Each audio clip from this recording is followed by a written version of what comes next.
kemarin seiringnya terbenam matahari di ufuk barat, maka sampailah kita pada pagi hari ini, di mana situasi pada 1 Syawal, di mana 1 Syawal yang dirindukan oleh setiap umat Islam, yang mereka telah berjuang, mereka sudah lelah, mereka sudah berpayah-payah menahan segala keinginan hawa nafsu.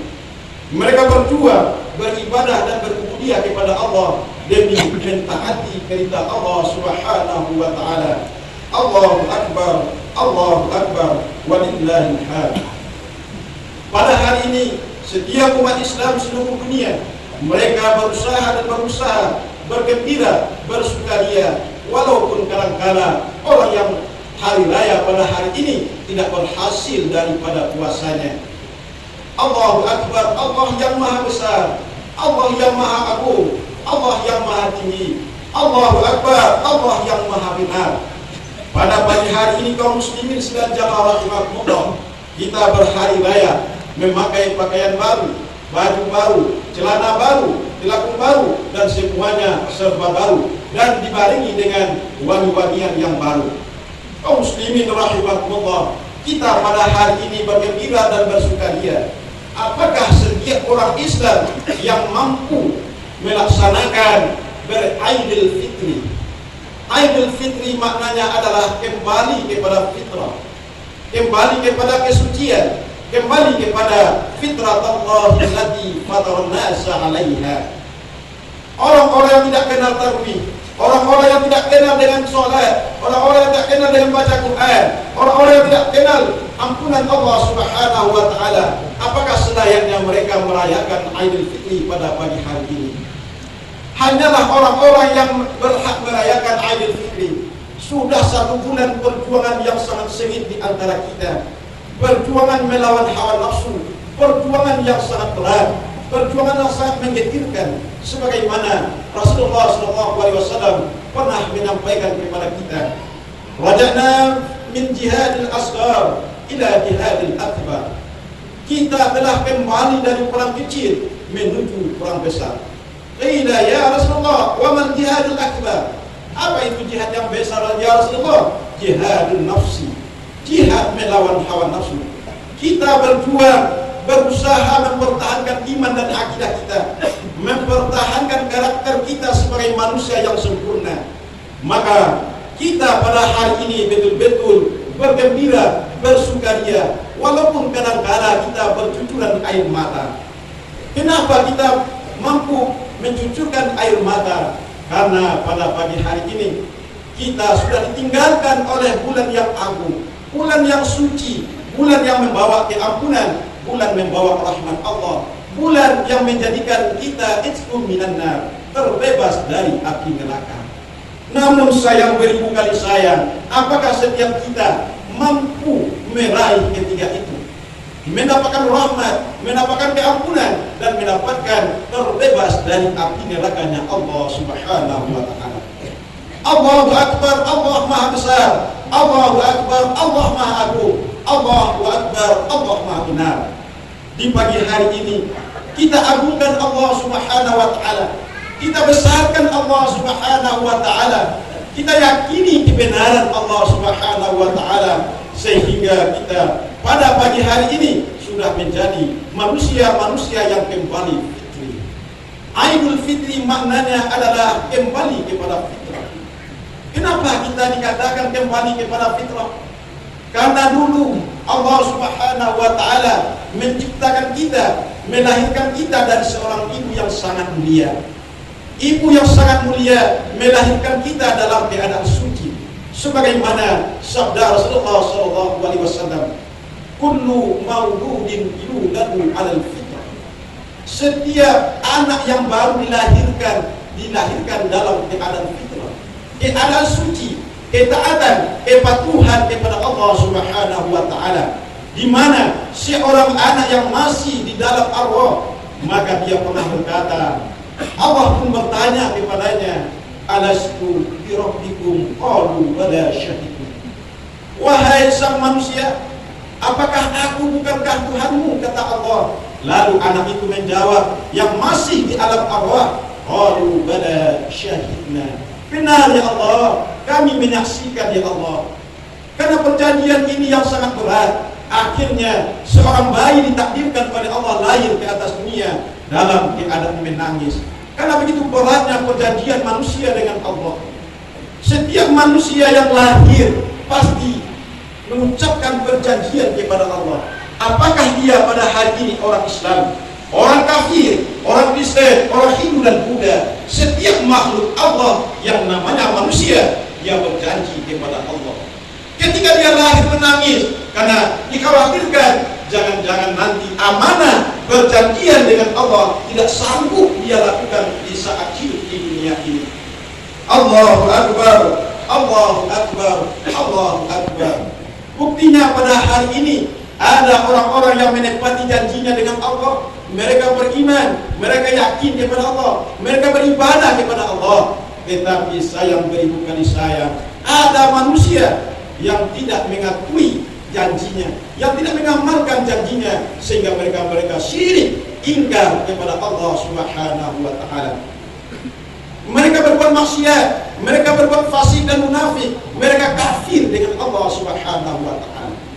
Allahu Akbar, Allahu Akbar, Allahu Akbar. Mungkin di antara kita umat Islam betul-betul kita beriman, betul-betul kita yakin kepada Allah, betul-betul kita beragama Islam, namun ada di antara kita melakukan kefasikan dan kemunafikan, melakukan kemaksiatan dan kemungkaran. Maka apa sebabnya? Karena Imam Al-Ghazali menyampaikan kepada kita ada 4 unsur manusia yang selalu menggerogoti segala tindak tanduk dan perbuatan kita.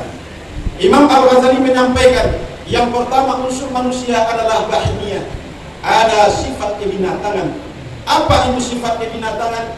Manusia punya nafsu, manusia punya keinginan. Nafsu bukan untuk kita hilangkan, tapi nafsu diberikan oleh Allah untuk menjadikan kita manusia menjadi maju. Namun nafsu itu bukan kita perburukan, tapi nafsu harus kita kendalikan. Itulah gunanya ibadah Ramadan yang telah disampaikan oleh Allah kepada kita. Yang kedua disebut dengan yaitu syaitaniyah. Apa itu syaitaniyah? Yaitu syaitan.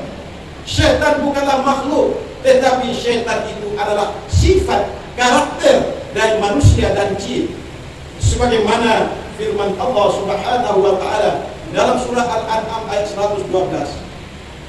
Wa kadzalika ja'alna likulli nabiyyin aduwwan lisyayatin al-insi wal jin yuhi ba'duhum ila ba'din zukhrufal qawli ghurur. Dan seperti itulah kami jadikan setiap jin dan setan bermusuhan kepada Nabi. Bagaimana setannya? Yaitu golongan jin dan manusia.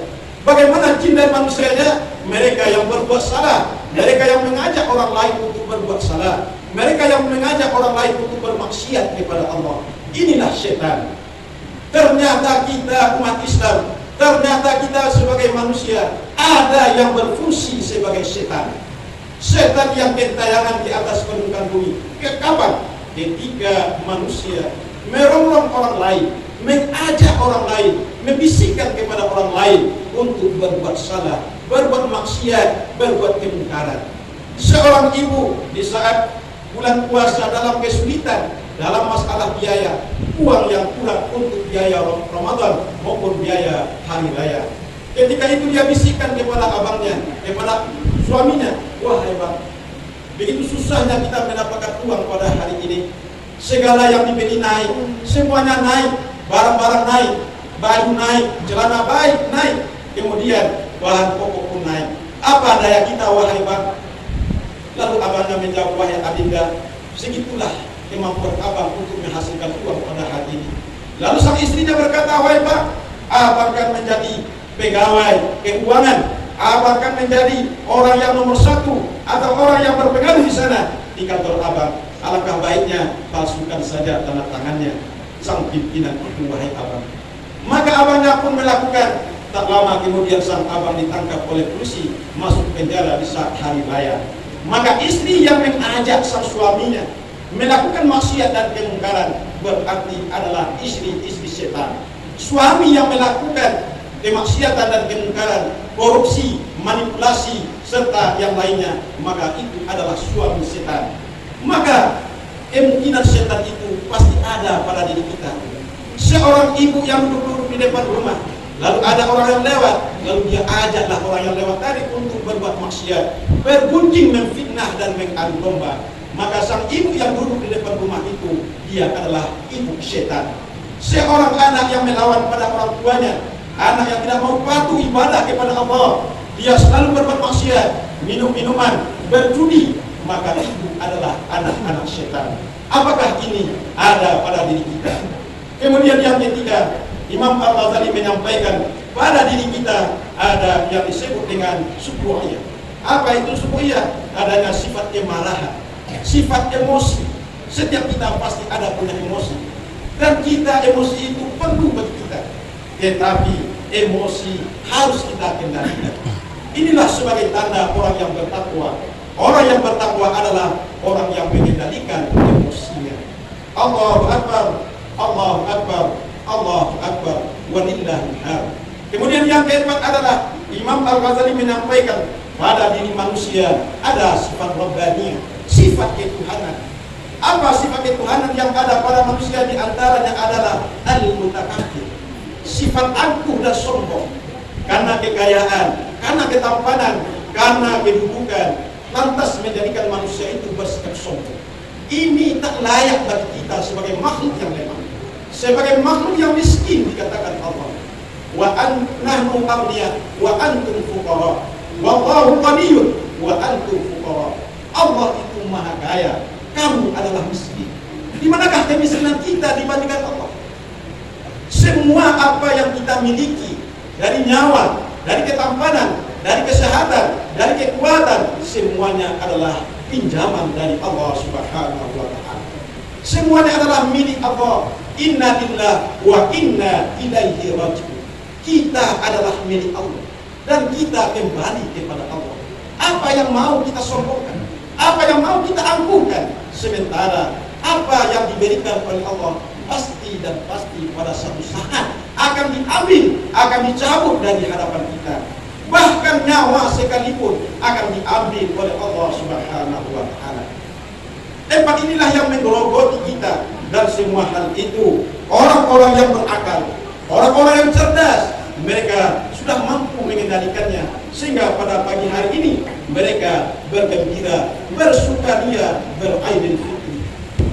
Setiap orang beraidil fitri pasti berlebaran, tetapi orang yang berlebaran belum tentu beraidil fitri. Orang berlebaran setelah dia kekang segala hawa nafsunya, segala tingkah lakunya yang menjurus kepada maksiat di saat bulan Ramadan. Sekarang mereka lepaskan dengan selebar-lebarnya. Mereka makan kue sebanyak-banyaknya. Mereka bersukaria dengan kelezatan dan kenikmatan. Inilah yang sangat dicintai oleh setan laknatullah. Ketika Ramadan, di akhir Ramadan, setan menangis. Lalu setan menangis, ditanya oleh Tuhannya, direkturnya setan, direkturnya iblis, wahai Ananda, kenapakah kamu menangis? Wahai Tuhan, saya menangis lantaran pada hari ini umat Islam semuanya sudah diampuni oleh Allah. Amalnya baik semuanya, mereka sudah dijanjikan surga semuanya.